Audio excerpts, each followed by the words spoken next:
Oi, gente, e aí, como vocês estão? Tranquilos? Dessa vez estarei trazendo para o canal o primeiro vídeo que vai ser meu, vamos dizer assim, meu vídeo autoral, que eu estarei dando a minha própria opinião sobre a obra de One Piece, sobre as minhas primeiras impressões, desde o início do anime até o arco de Skypiea. Então eu estarei falando um pouco a minha opinião. Sei que vai ter algumas coisas que vocês não vão concordar, mas vamos lá, do início, beleza?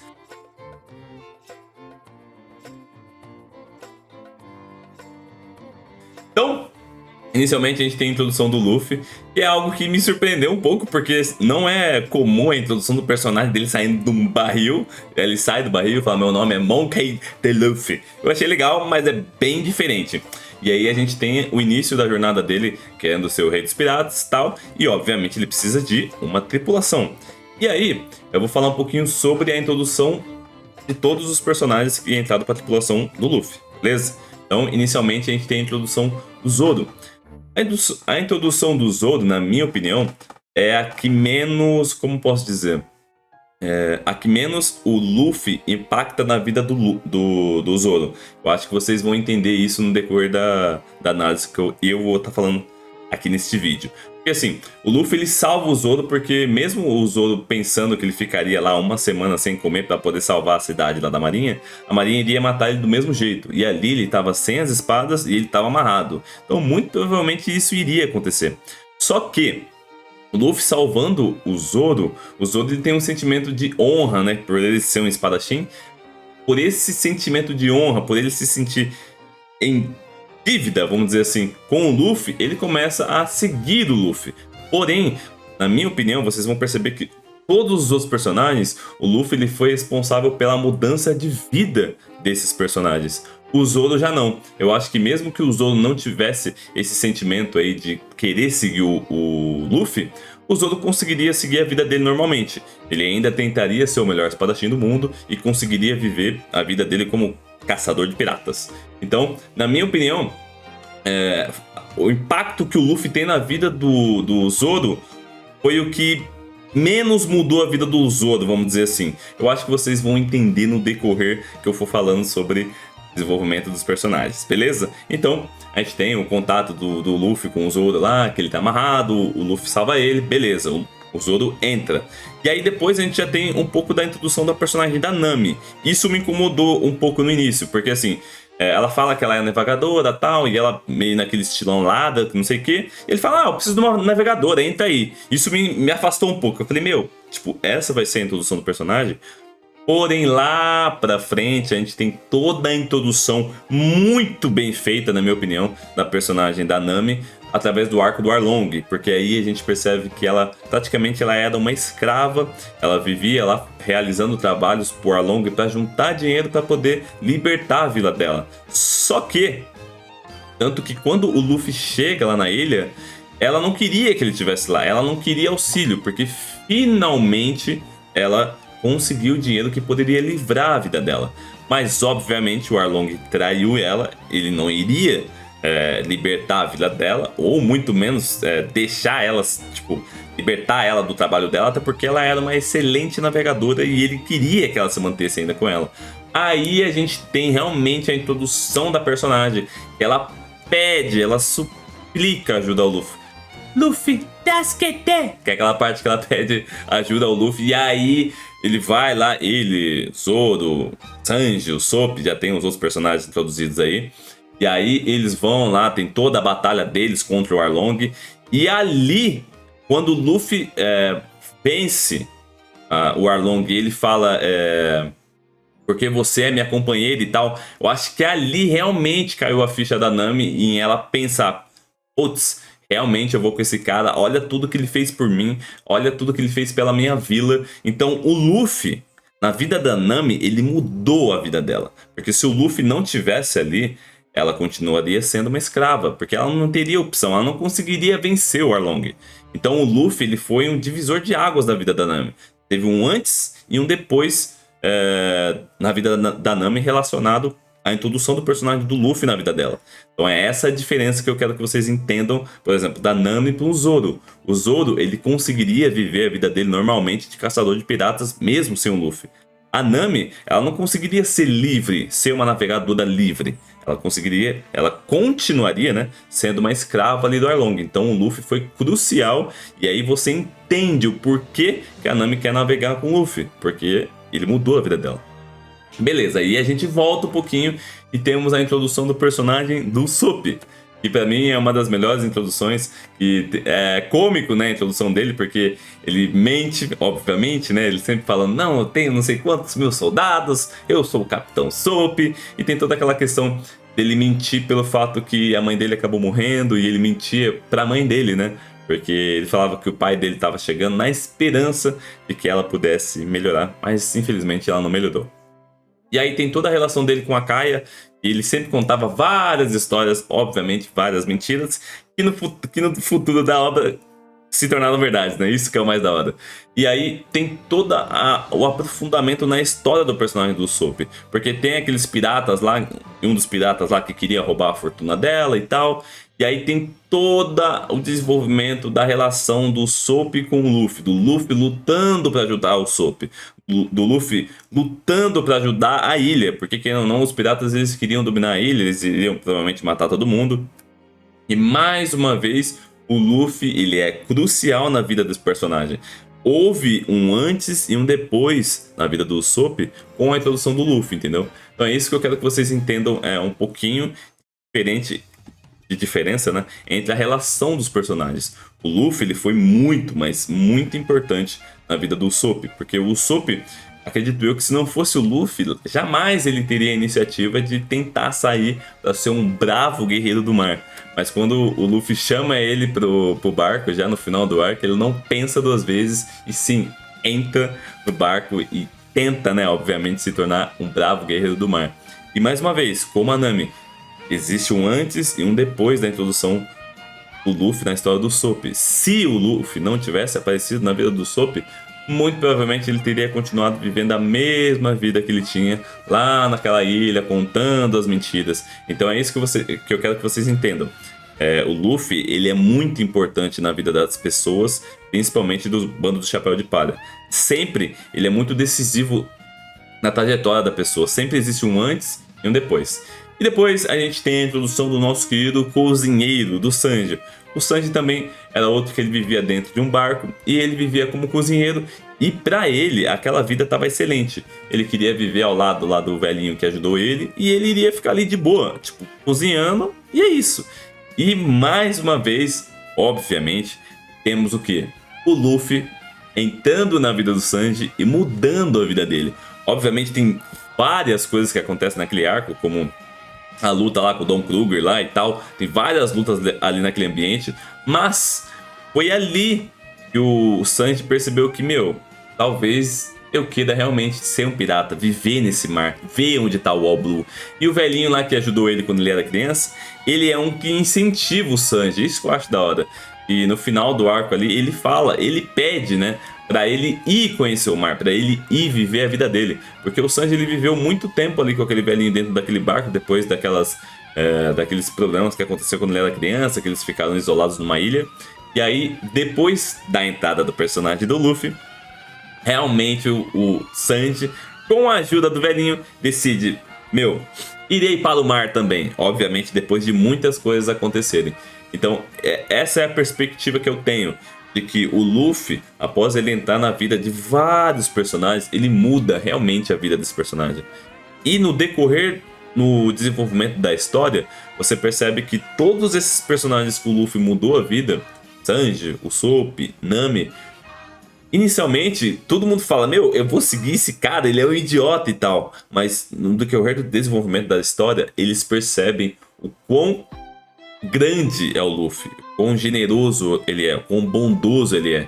E aquele sentimento de tipo, puta, tô seguindo esse cara aí por gratidão ou algo do tipo, começa a passar. E realmente eles passam a admirar o Luffy, tudo que ele faz por eles, e não só por eles, tudo que o Luffy faz pelas pessoas. Porque na análise que eu vou estar fazendo, uma análise breve, tá, dos arcos de Alabasta e Skypiea, o Luffy ele é um libertador de povos, mas calma que eu ainda não vou chegar nessa parte.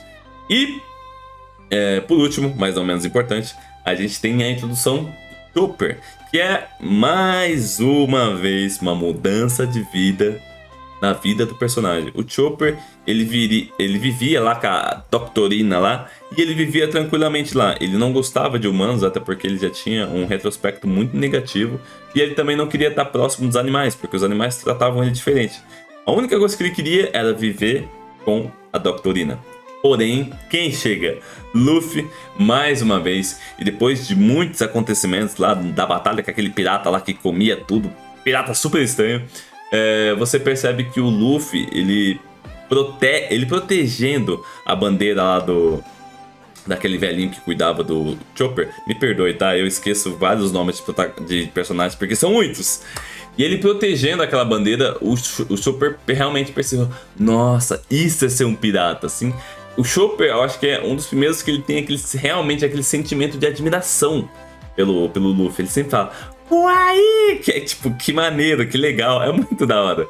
E aí, realmente, mais uma vez, o Luffy, ele é um divisor de águas na vida do Chopper. Ele tinha aquele pensamento antigo, daquele velhinho que falava pra ele que os piratas eram maneiros, que os piratas exploravam o mar, só que ele não pensava em ser um pirata, até porque o seu antigo sensei morria, e a única coisa que ele sabia fazer era, a única coisa entre aspas, né, era curar as pessoas, ser um médico.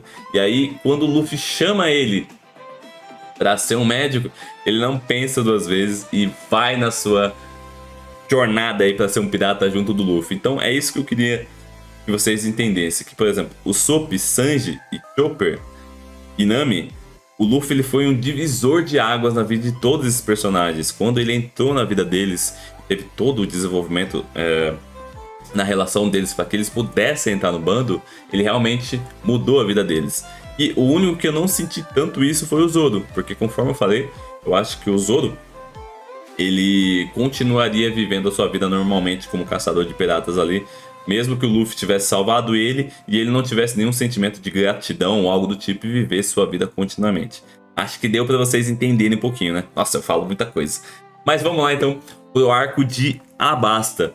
Meu, o arco de Alabasta pra mim foi o primeiro arco gigante, né, que a gente tem, que eu entendo mais ou menos como que a obra de One Piece vai lidar com a maioria das histórias.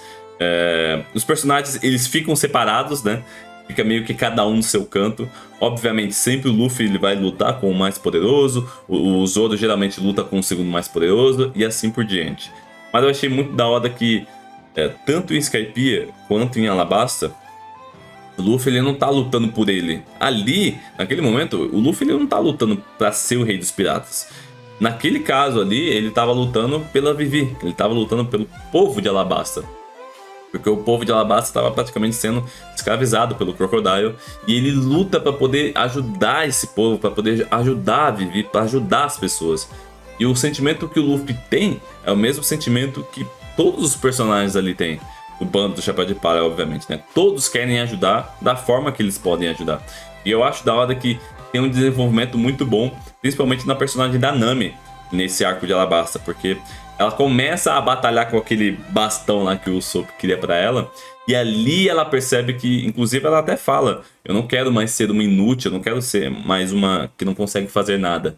E ela consegue e começa a batalhar do seu jeito. Eu achei muito da hora que foi o início ali do desenvolvimento da luta da Nami, né? Dela tentando lutar, tentando ajudar o bando do Chapéu de Palha do jeito dela. O Usopp também tem um desenvolvimento muito interessante em Alabasta, que é muito interessante a forma como ele luta, às vezes servindo até de sacrifício para que o Chopper pudesse lá lutar também contra aqueles dois chatos lá, o homem topeira, a mulher topeira lá e o que atirava lá as bombinhas. Eu achei muito da hora porque, meu, ele sabe que ele é fraco, ele sabe. Só que mesmo ele sabendo que ele é fraco, ele é corajoso suficiente de se servir de isca para que os oponentes possam meio que perder tempo ali com ele e o Chopper poder ajudar ele. Achei muito da hora que você começa a ver também o início de relação entre os personagens, né? Obviamente, entre os arcos tem muito desenvolvimento entre essa relação dos personagens, mas ali durante as batalhas você começa a ver a confiança que um tem no outro e a ajuda que sempre um dá pro outro. Eu acho muito da hora.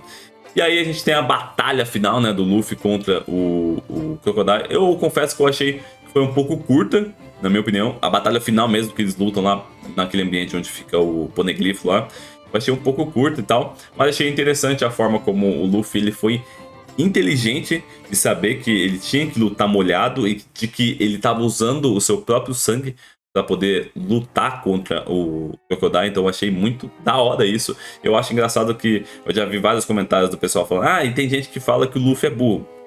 Não, o Luffy ele não é burro. Ele é um excelente estrategista. Mas ele não precisa ficar falando: nossa, irei fazer isso, irei fazer aquilo. Ele simplesmente faz. Ele sabe, na maioria das vezes, né, o que ele tem que fazer para poder vencer os oponentes dele. E a forma como ele venceu o Crocodile foi muito boa e eu achei super interessante. E para finalizar, vamos para o arco de Skypiea, que mais uma vez o Luffy, ele não tá lá pra, meu Deus, quero ser o Rei dos Piratas. Ele chega lá de uma maneira inocente, querendo apenas conhecer a ilha, né, Skypiea, e aí no decorrer do desenvolvimento da história, eles descobrem que ali é dominado por um deus, o Deus Anel. E querendo ou não, eles são, entre aspas, né, escravos, né, são todos praticamente submetidos à ordem absoluta do Enel. Ele tem um haki de observação lá mega poderoso, que ele praticamente consegue ouvir tudo que as pessoas falam, e ele é extremamente poderoso. E aí, mais uma vez, a gente tem aquela parte que a gente separa, né, os protagonistas, meio que cada um vai para um lado. Eu acho muito da hora, tipo, esse esquema que One Piece aborda, sabe? Eles sempre separam os personagens e geralmente é grupos diferentes. Por exemplo, da primeira vez, o Soap tinha ficado junto com o Chopper, agora não. Ah, e antes disso, deixa eu só voltar um pouquinho.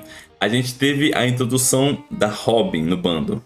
Isso foi algo que me surpreendeu, porque assim, pra mim a introdução dela foi muito estranha. Porque ela apenas surgiu no barco e falou: ó, você me salvou lá, que eu queria morrer, e agora eu vou estar aqui. Na minha opinião, foi muito estranha a introdução dela. Porque assim, foi fraca perante os outros personagens, porque teve todo um desenvolvimento. Ela não teve ainda. Eu sei, calma gente. Eu sei que o desenvolvimento dela vai ser lá pra frente, eu sei disso. Eu acho que realmente ela só entra pro bando quando ela é capturada lá pela CP9 e ela fala aquela famosa frase: eu quero viver. Eu acho que é aí que realmente ela entra pro bando. Mas nesse início, vocês têm que confessar que a introdução dela foi feita de maneira fraca, tipo assim, não teve uma introdução da personagem, você não conhece o passado dela, você não conhece nada, ela só surgiu ali e ó, é isso. Eu sei do papel dela, que ela é importante porque ela é capaz de ler os poneglyphs e tal, mas isso, o desenvolvimento dela vai ser mais pra frente. Então nesse início, eu senti que tipo, tá, colocaram ela aí, mas vão ter que fazer o desenvolvimento dela mais pra frente. Voltando pra Skypiea. E aí a gente tem a separação dos personagens, obviamente, e tem, meu, muita coisa que acontece em Skypiea, tem todas as questões lá dos Chandorianos, a questão lá de que a ilha subiu lá pro céu, e aí tem o pessoal lá do céu lutando com os outros, tem toda uma guerra civil ali acontecendo durante vários anos, e o Enel querendo matar todo mundo, resumidamente.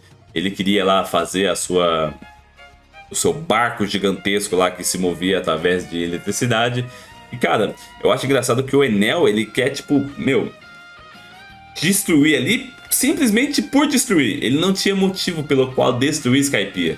Ele podia muito bem construir aquela arca dele lá e subir para a lua, que era o objetivo dele. Ele não precisava destruir Skypiea. E mais uma vez a gente tem o Luffy se metendo no meio de tudo isso. E mais uma vez o Luffy, ele sendo um salvador de povos. Da mesma forma que ele salvou Alabasta, aqui ele também salva a Skypiea. Ele salva o povo de Skypiea. Obviamente tiveram algumas baixas, porque o Enel ele era extremamente poderoso. Porém, ele salvou a maioria do povo. Mais uma vez, e uma luta magnífica. Achei muito foda o desenvolvimento da luta do Luffy contra o Enel, porque o Enel ele era extremamente poderoso, mas o Luffy ele era seu inimigo perfeito, vamos dizer assim. Ele era imune a seus choques ali. Teve, mano, muita luta. Eu achei que foi muito da hora esse arco de Skypiea. Teve muitas lutas super interessantes. A luta do Zoro também. O Sanji e o Soap nesse arco eles ficaram mais de lado, porque o Enel ele acaba queimando os dois lá em determinado momento e eles ficaram um pouquinho de lado. E eu achei que teve um desenvolvimento melhor na parte do Zoro. A Robin também foi interessante ver ela lutando para proteger as ruínas, que para ela são importantes, afinal é a história de todo aquele mundo ali de One Piece. E aí a gente tem a luta final do Luffy, que ele ainda tava com aquele negócio de ouro preso na mão dele. Nossa, me dava muita aflição ver aquilo. Ele sempre preso com aquele negócio na mão e ele não conseguindo andar, não conseguindo correr direito. E aí ele acaba vencendo o Enel. Só que uma coisa que eu acho engraçado é que, tipo assim, ele vence, entre aspas, vamos dizer assim, porque, tipo, depois já mostra o Enel subindo pra lua já com o barco dele. Então, tipo assim, o Enel deve ter ficado desacordado há pouquíssimo tempo. Então, assim, foi uma... Obviamente, o Luffy venceu, mas eu acho que se o Enel quisesse continuar lutando, ele continuaria. Ele só não quis porque ele falou, meu, quer saber? Deixa Skypiea pra trás aí, eu vou lá pra lua lá, e é isso. Rapaz, falei, hein? Meu Deus do céu, gente, então acho que é isso. Esse é o primeiro vídeo que eu tô tentando trazer esse tipo de análise pro canal. Eu gostaria muito, muito mesmo, de poder trazer esse tipo de conteúdo mais autoral, meu mesmo, pro canal. Gostaria de fazer análise sobre Fullmetal, gostaria de fazer minhas primeiras impressões sobre Jojo, gostaria de falar sobre Haikyuu, que é um anime de vôlei, eu gostaria de falar sobre Naruto, eu gostaria de falar sobre vários animes, tipo, expor a minha opinião sobre determinado personagem, determinado arco, mas obviamente eu preciso do apoio de vocês. Gostaria muito, sim, poder transformar meu canal nisso, um canal de opinião falando sobre animes. Mas eu preciso saber se vocês querem isso, se vocês gostam disso. Então se você gostou, deixa o like aqui no vídeo, ajuda muito. E se você quer que realmente eu continue fazendo esse tipo de conteúdo, comenta aí que eu quero saber a sua opinião, beleza? Então é isso, muito obrigado, valeu, falou. E até o próximo vídeo. Pecado da vida é só milhão, cuspindo fogo que nem dragão. O líder do set tá na contenção. Meu pecado mesmo é meter bala em vacilão. Vocês me ataquem enquanto eu só relaxo. Tipo, fumo rum, baby.